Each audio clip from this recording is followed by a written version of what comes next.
10月21日，《环球时报》援引英国路透社消息表示，美国一名官员在一次采访中表示，在未来一段时间内将会派遣军舰横穿台湾海峡。这名美国官员表示，美国有权利在台湾海峡自由航行，因为那里是公海。不过，这一说辞在大多数人看来是对中国的一次挑衅。针对这一言论，美国军方在当时并没有进行表态，但是他们接下来做的事情却令人愤怒。据9月22日台湾省联合报报道，当天早上，美国2艘军舰由南向北横穿台湾海峡。据了解，美国这次派出的军舰分别是威尔伯号飞弹驱逐舰和安提坦号飞弹巡洋舰。当这2艘驱逐舰出现在台湾海峡的第一时间之内，我国海局就立刻派出了多艘战舰。由于台湾海峡属于公海，我军无法进行驱离。不过，我国战舰还是以全程围观的方式对美国军舰进行了警告。在台湾问题上，美国表面上虽然遵守一个中国原则，但是暗地里经常与中国对着干。就比如在前段时间的扩大对台军售问题上，我国一再强调台湾问题属于中国内政问题，美国未经允许不得插手，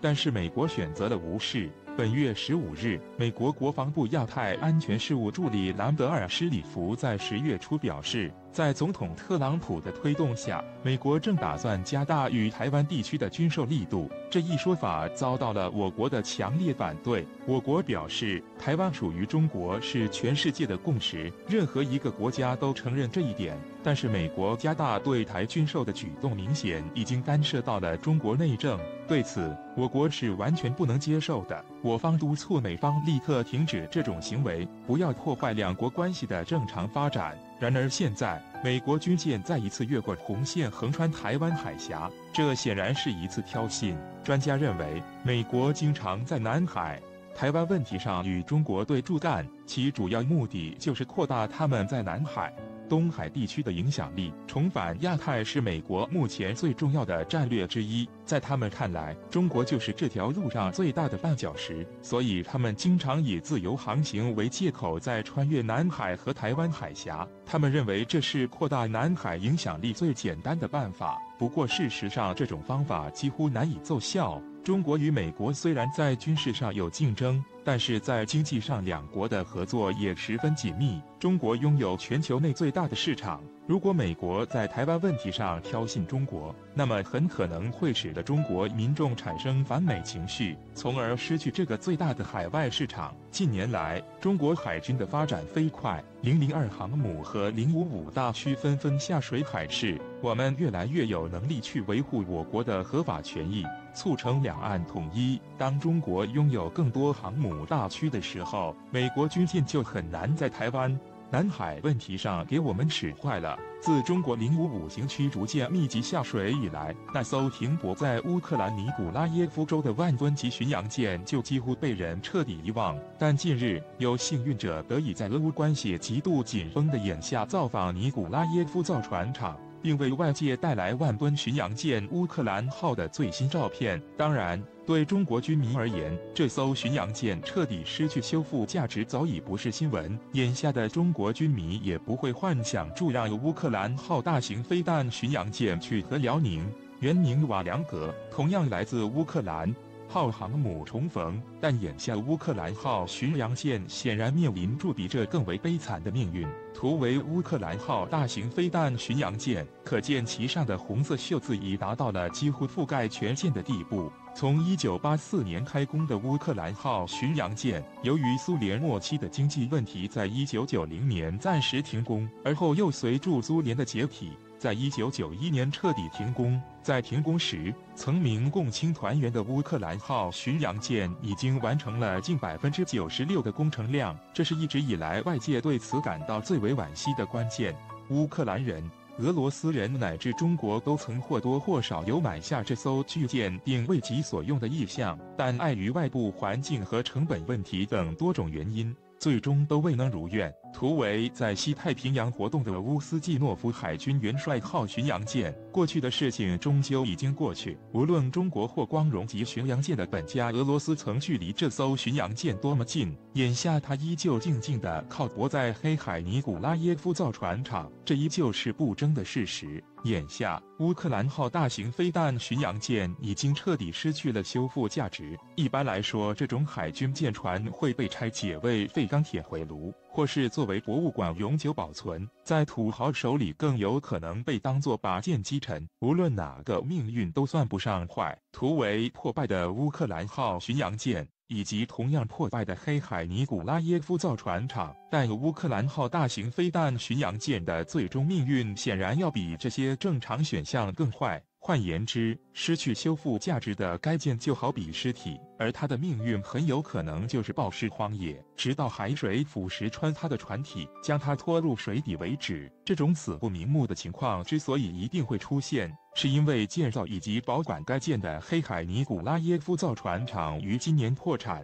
而该厂曾在这之前对乌克兰号巡洋舰进行了持续近20年的养护工作。图为同样被弃置的克里瓦克级护卫舰，上层建筑和武器装备已有垮塌的情况。在黑海尼古拉耶夫造船厂倒闭后，考虑到持续低迷的国际造船业行情，很难说会有谁愿意接手这所人员和设备都不齐全、地理环境也不好的船厂，并使其继续运行。由此一来，继续维护乌克兰号巡洋舰，或是将其拆解回炉的条件都已经不存在了。可以预期的是，随着乌克兰号巡洋舰上的锈斑扩大，该舰可以预期在几年内会出现锈穿的情况，即上层建筑垮塌、成立结构损毁。图为搁浅在挪威近海的俄罗斯巡洋舰摩尔曼斯克，虽然船体本身有水的保护能够部分隔绝氧气，但只需要10年，海水依旧会彻底腐蚀船壳。在这之后，海水会一个接一个的破坏为船舶带来浮力的水密舱，最终令乌克兰号巡洋舰坐沉港口。可以这么说，随着尼古拉耶夫造船厂的倒闭，这一切的倒计时已然开始。那么，乌克兰人有能力在这艘巡洋舰坐沉之前，通过拯救乌克兰造船工业的方式来拯救这艘巡洋舰吗？希望自然是有，但只能说随着时间的飞逝，这一可能性已变得越发渺茫。历任气候10月21日，《环球时报》援引英国路透社消息表示，美国一名官员在一次采访中表示，在未来一段时间内将会派遣军舰横穿台湾海峡。这名美国官员表示，美国有权利在台湾海峡自由航行，因为那里是公海。不过，这一说辞在大多数人看来是对中国的一次挑衅。针对这一言论，美国军方在当时并没有进行表态，但是他们接下来做的事情却令人愤怒。据9月22日台湾省联合报报道，当天早上，美国2艘军舰由南向北横穿台湾海峡。据了解，美国这次派出的军舰分别是威尔伯号飞弹驱逐舰和安提坦号飞弹巡洋舰。当这2艘驱逐舰出现在台湾海峡的第一时间之内，我国海局就立刻派出了多艘战舰。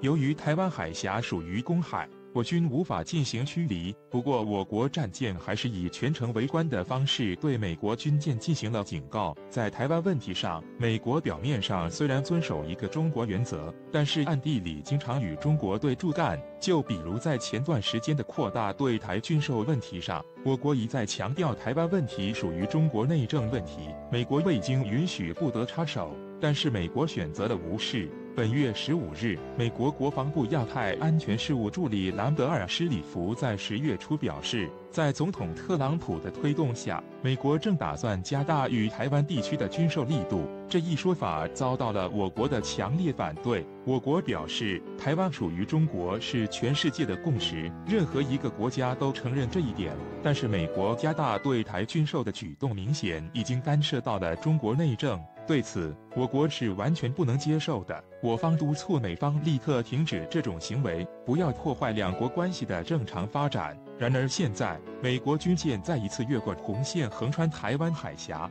这显然是一次挑衅。专家认为，美国经常在南海、台湾问题上与中国对著干，其主要目的就是扩大他们在南海、东海地区的影响力。重返亚太是美国目前最重要的战略之一，在他们看来，中国就是这条路上最大的绊脚石，所以他们经常以自由航行为借口，在穿越南海和台湾海峡。他们认为这是扩大南海影响力最简单的办法，不过事实上这种方法几乎难以奏效。中国与美国虽然在军事上有竞争，但是在经济上两国的合作也十分紧密。中国拥有全球内最大的市场，如果美国在台湾问题上挑衅中国，那么很可能会使得中国民众产生反美情绪，从而失去这个最大的海外市场。近年来，中国海军的发展飞快，002航母和055大驱纷纷下水海试，我们越来越有能力去维护我国的合法权益，促成两岸统一。当中国拥有更多航母大驱的时候，美国军舰就很难在台湾、南海问题